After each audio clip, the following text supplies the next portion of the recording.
What's going on, everybody? If you don't know me, it's your little homie Dean, here to bring you the Cinematics Top 10 review of BMF, Season 1, Episode 2.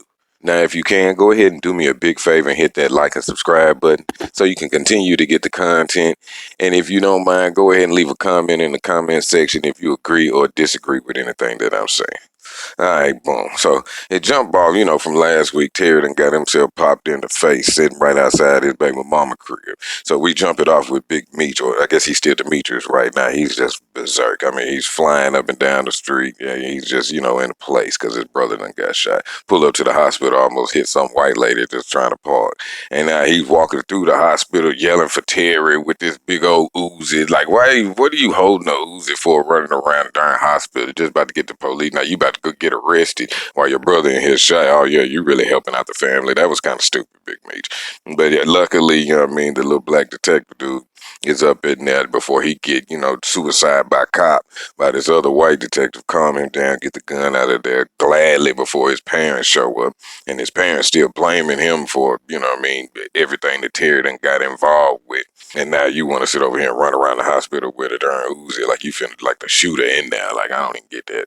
But so we move forward and we got Lamar, who I personally think is the shooter. And he's running around here going to holler at them 12th Street niggas. Now he makes sure just to put, some salt in the game. He actually ran with Slick, the light-skinned nigga that's running with them 12th Street niggas.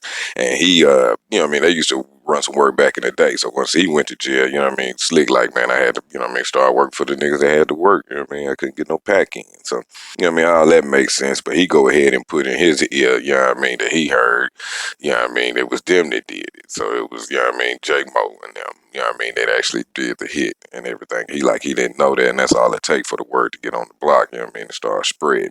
Now, Big Meech on meanwhile is over here jacking up the little schoolboy that Terry was arguing with. Now, good and goddamn well they ain't got to arguing because he done got a girl pregnant that this nigga done came by and started shooting him off that little argument in the club. That either got something to do with that crazy motherfucker that ran you over in the car. Like, we done forgot about that. You still ain't looking for him after he done ran you over in the car.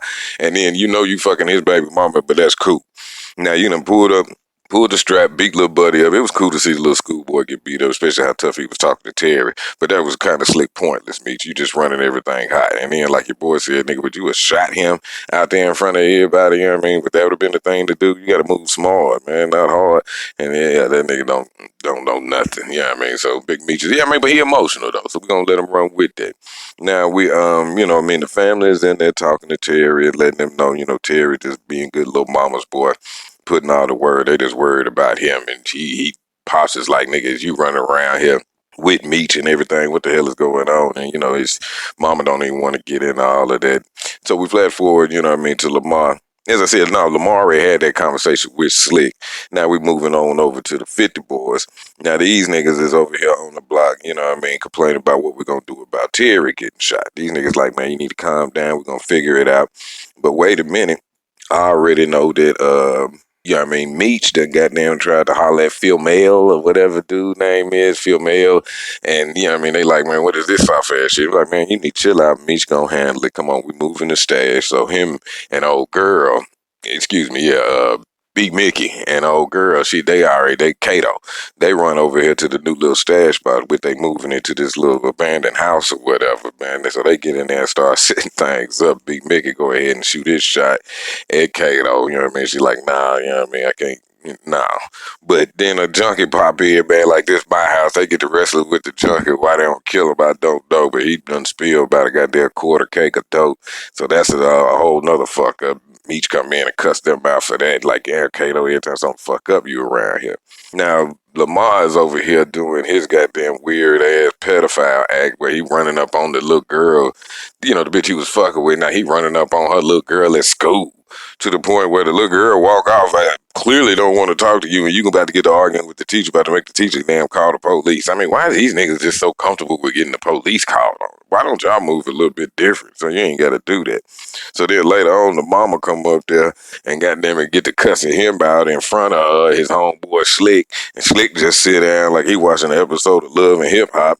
And then now just that dynamic, I don't know if he's trying to win her back, that he end up beating some girl up in the bathroom, some big bone girl up in the bathroom, and then they still talking about her, and he write her a letter about how much he missed her, the stuff that he was writing in prison or thinking in prison or something. I guess he's still trying to win her over. Anyway, Meathead is kind of going crazy now because as he's listening to everybody, he doesn't want this to turn into a normal street shit. So that's why he actually faded Phil Mail or Filmo, whatever the hell his name is, so that he wouldn't have to get into another shootout. You know, I kill him, and then he get around his people, come back and kill me. And so he's trying to think of a way out of this. That's why he fades Phil Mail. Phil Mail don't really go with it. Got to play it off, you know what I mean, through the thing. But it looks promising, you know what I mean? Kind of like on The Godfather, the original, you know what I mean? It looked promising. All Sonny had to do was show interest, and he did. Phil Mail did, anyway. So now Terry done had something goddamn go wrong with his surgery and shit, so he try to walk around, pass out. So now he got some infection or something in his surgery, just to have them more worried about that. Now, at this point, yeah, you know what I mean, and the mom and them is talking about suing and everything, man. You better get my man eye fixed. He had good vision the other day. I don't know what the fuck is going on. So now Meech is up in there to go see him. He back in surgery over this infection. Now mama and them want him to just excuse me, mama and them want him to just sit up in there and just sit there while he in surgery. Like, what more important do you have to do than the family? Man, this nigga got shot, man. We got to make sure the family even okay. Like, you talking about just retire. Now all of a sudden, now I'm going to walk away. Ain't nobody going to be gunning for us. Come on, mama, daddy, get it together. Now, his sister that went over here to the goddamn wrong side of town, to the other side of town where they having the beef at, and she out here want to go to the arcade. Meech go over there and pick her up, cuss her out, like, man, what is you doing? You know what I mean? We can't be having this. And at the same time, Terry arguing with his baby mama, like, you got shot in the eye, you got to quit. Terry, like, man, I'm not quitting. I love this shit, man. We finna get this money. I got to provide for y'all, and that's how we gonna goddamn do it.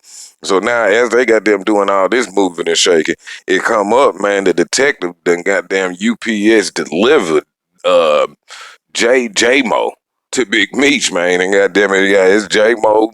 He delivered J-Mo, so it's Big Meech and Big Mickey, you know what I mean, out here on some dock or something like that. Now, the cops say immediately, man, just rough him up a little bit. No super stupid, dumb, funny business. Man, so goddamn Meech beating him up, you know what I mean, trying to get out of him. Who killed his brother? Nigga J-Mo like it wasn't me, it wasn't me. And then all of a sudden, out of nowhere, man, Big Mickey just go ahead and pull that strap out and bust. Like he's not impressed or anything like that. He like, cool. And then he act like he done Meech a favor, man. I'll tell everybody you did it. Like, hold up. Like, I wouldn't have done it.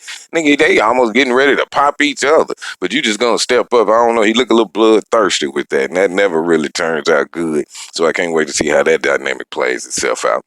All right, so now they jump over here. Big Mickey had to leave the stash, you know what I mean, at his mama crib. So he got Kato over there to make sure don't nobody fuck with her. She downstairs dancing and all this, getting high by herself. So Big Mickey come in, take him another shot. She give a good ass reason why she shouldn't do it. Talking about, you know, only female in the crew.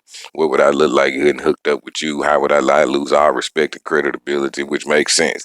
Then at the end of the scene, she decided, hey, go and pour me some vodka. I'm going to chill with you. Like, oh, okay. Yeah, smart. All right, so you know what I mean, Big Meech and Terry, you know what I mean, they go ahead and have their little conversation. Well, Big Meech actually has a conversation with his moms, you know what I mean, up in the day after, you know what I mean, Big Mickey done shot J-Mo. You know, he had a conversation with his mom. Mom's like, man, you got to get that shit up. You got to leave that alone or you can't come home. He's like, man, I guess I ain't coming home. You know what I mean? This shit done hit real. That kind of goes into the first episode when they was like, nigga, we ain't choose this street shit. The shit chose us. You know what I mean? He wasn't trying to go that deep into it, but you know what I mean? Now you caught up in it. Now and then as we, you know what I mean, she's, you know, they have a little heartfelt conversation and mom understands and she's like, man, I'm done with it then. She still don't know Terry is, you know, fully in the mix with it as well. But it goes on then to this nigga Lamar. All of a sudden, I don't know what his plan is because he said them niggas did it. So I guess they heard that he done tried to fade Phil Mail and try to get him. This nigga Marquise Moore, he always get his ass flexed and thrown off of damn and killed somehow. He get disrespected on all black shows. It's just like Method Man. I can't wait for him to get shot in the head on Power Book too because that's all he ever do when he on TV is get shot in the head. And Marquise Moore is gonna get mistreated by some niggas in some way from Snowfall to this shit. He just gonna get treated bad. But But I don't know if he killed him or not. Did he choke him out and kill him? Well, I don't know why he threw him in the trash can. He probably just wanted to think something. But if he stayed alive, it looked like he got a good look at Lamar's face. So I don't understand his plan in that if he's alive. But I guess we'll see that in episode 3. So let me know what you think, man. Here go my opinion. Go ahead and give me yours. There it is.